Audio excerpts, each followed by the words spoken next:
Well, obviously, the family's doing still trying to, recover from this. The father is the one that hurts the most.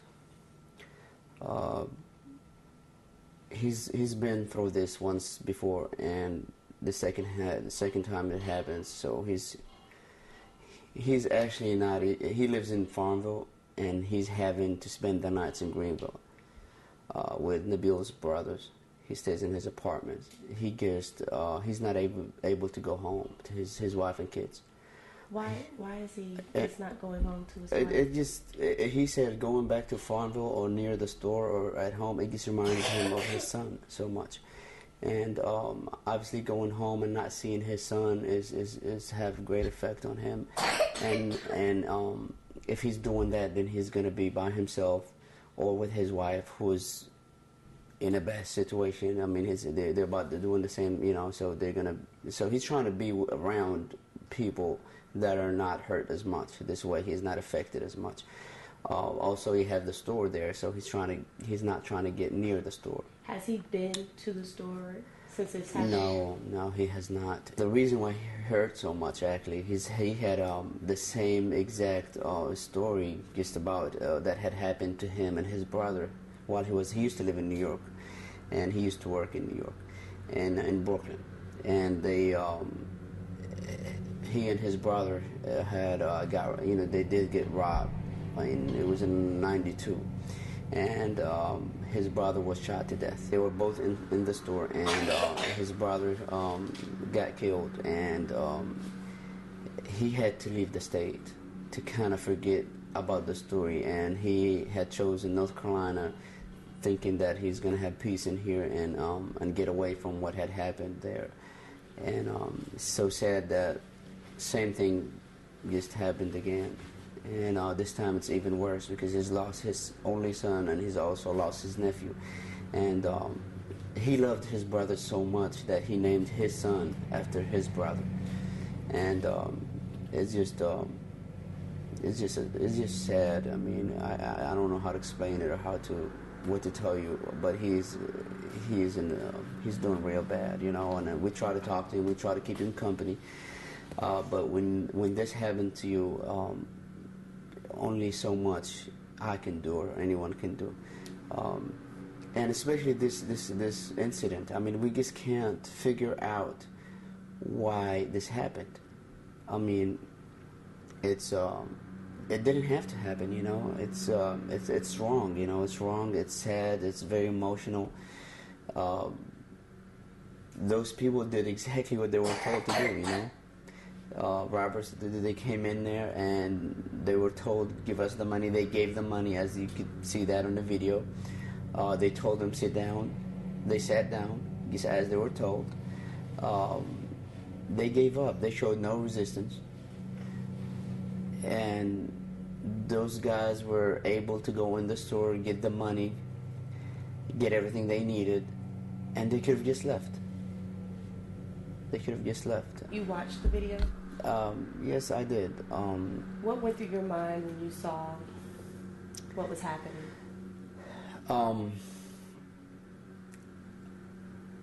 I stopped actually watching it, because I just couldn't see it, I had to be there to work with the sheriffs when they were there. I don't want to comment about anything what I did see, but it was the worst thing I've seen in my life. Like I told you, I've served in the military, I've been overseas, and I've seen a lot of bad stuff, but I've never seen anything like this. And what came to my mind, robberies happen all the time. And what do people want when they rob people? They want the money, right? They did get the money, and they were able to do anything they want. So why did they shoot them? That's the question we're trying to answer, and that's what this is the question that the father has been asking me the whole time, and I can't answer it, And I believe that the shooter won't talk and won't state why did he do it, because, like I said, they could have just left. There was no reason to kill them, Muhammad was in the store the day that his brother was murdered. Was he injured or anything like that? No, actually, he was the one that was supposed to get shot. They were shooting at him, and the bullet missed him. It actually did touch his shirt, and it shot his brother, and they just left. You know, the robbers did leave. So they were trying to get him, and got his brother instead. His mother came from New York. She was in New York, and Nabil's mother also came from New York, and they're both, especially Nabil's mother. I've heard she passed out like 3 times. She is sick, and she just lost her husband too. We're talking about Nabil's mother. She just lost her husband a month and a half ago to cancer. And now she loses her son, and what made things worse is it was his first day in the job. You know, he just came from New York to help Muhammad, you know, his uncle. And this happens to him the first day. Actually, that day we had lunch there together. You know, I was invited to their house, and we had lunch together. And I had told Nabi, I was like, you know, let's sit down and stay with us, you know, for a little bit. But he was like, no, I'm gonna go to the store and check out the prices because I'm supposed to open tomorrow morning. And you know, it's so sad that he came all the way from New York just for this to happen that same day. What do you think it's going to take to get your family, your uncle, to maybe get back on track? I think what's going to take is going to take time. That's probably. I mean, not much we can do for them. You know, it's a great loss, and it has devastated their lives. I mean, not only they've lost their family members, and now they've lost their source of income. They've lost the business, the store. I don't think it's gonna be reopened by them. We're currently thinking about selling the business and maybe moving out of Farmville. I mean, that's some things that we could do for the family, is get them out of that area, and maybe that'll help out. You know, maybe with time we're going to try to, you know. But as far as right now, not much really we can do. I mean, for a father to lose his only son it's very sad. I mean, it's just I can only imagine what his father is going through day and night, and his, you know, mother and the entire family. I was wondering why the windows were never blocked. Well, that actually we've thought about that, but I wanted everyone to see what went wrong there, and this is an incident that I want people to get involved, and I want everyone to know what crime does to our communities and how it affects people's lives. So I think by you going to the store and peeking out of the window and looking at all this blood and footsteps, that should tell you that how much this family is suffering, and what we as community need to do to stop crimes like this. And you know, I think with the community and everybody knows about it, that would make us push towards these guys getting their appropriate punishment, and kind of make people think, you know, before they start doing something, you know. Could you walk me through the emotional roller coaster that you and your family went through from Sunday night to Thursday afternoon when you met with the Yemenis ambassador? Well, like I said, that day we had the lunch together. Nabil was there, and then they went to the store, and I was working that night, and I got a phone call from my wife actually saying, hey, Muhammad is at the store, and there's a lot of police cars over there, so I figured something would happen. And then she called me again within 2 minutes. She said they did get robbed, and two of them were taken to the hospital. At that point, I didn't know they were killed, or, you know. So I left my workplace and took off and went to the store, and there was it was blocked, so I couldn't even go in, and I didn't notice. But we had just went to the hospital.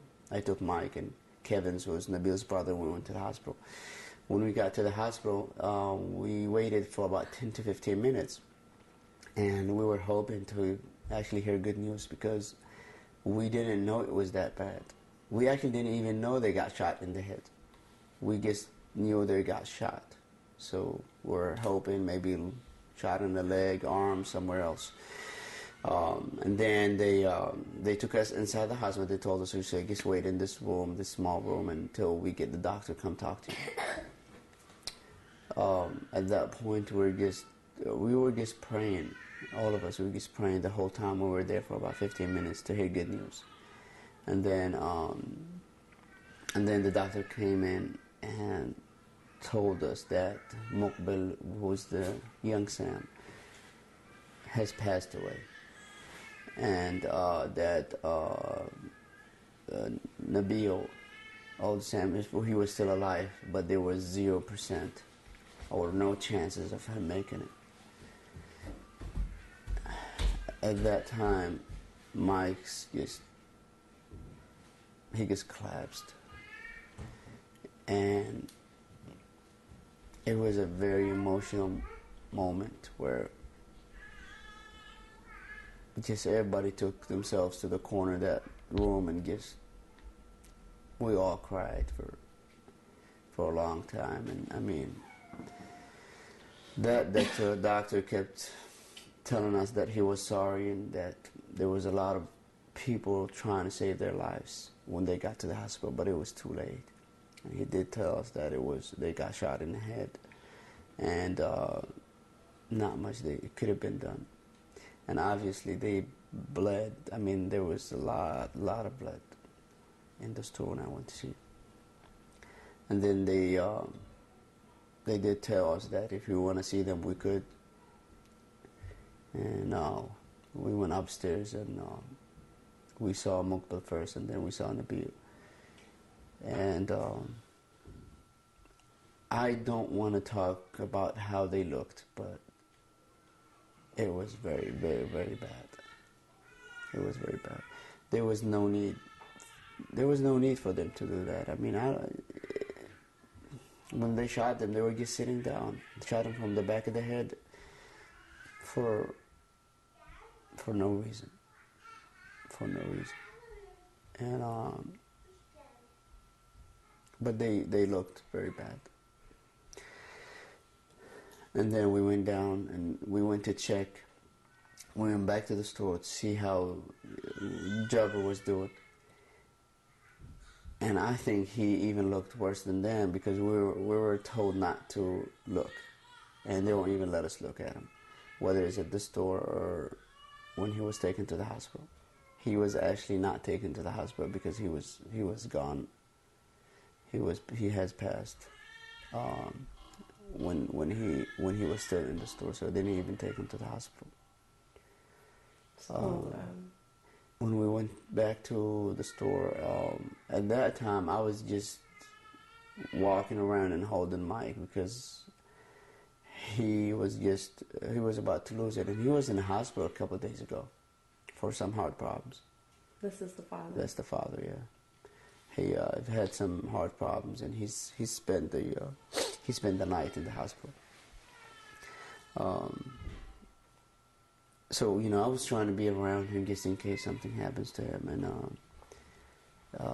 that night it was one of the worst nights of my life. And the whole family, I mean, then after that, we just waited around the store till about, we didn't go to sleep that night at all. I remember 7 o'clock in the morning, we were still up. And Nabil's brother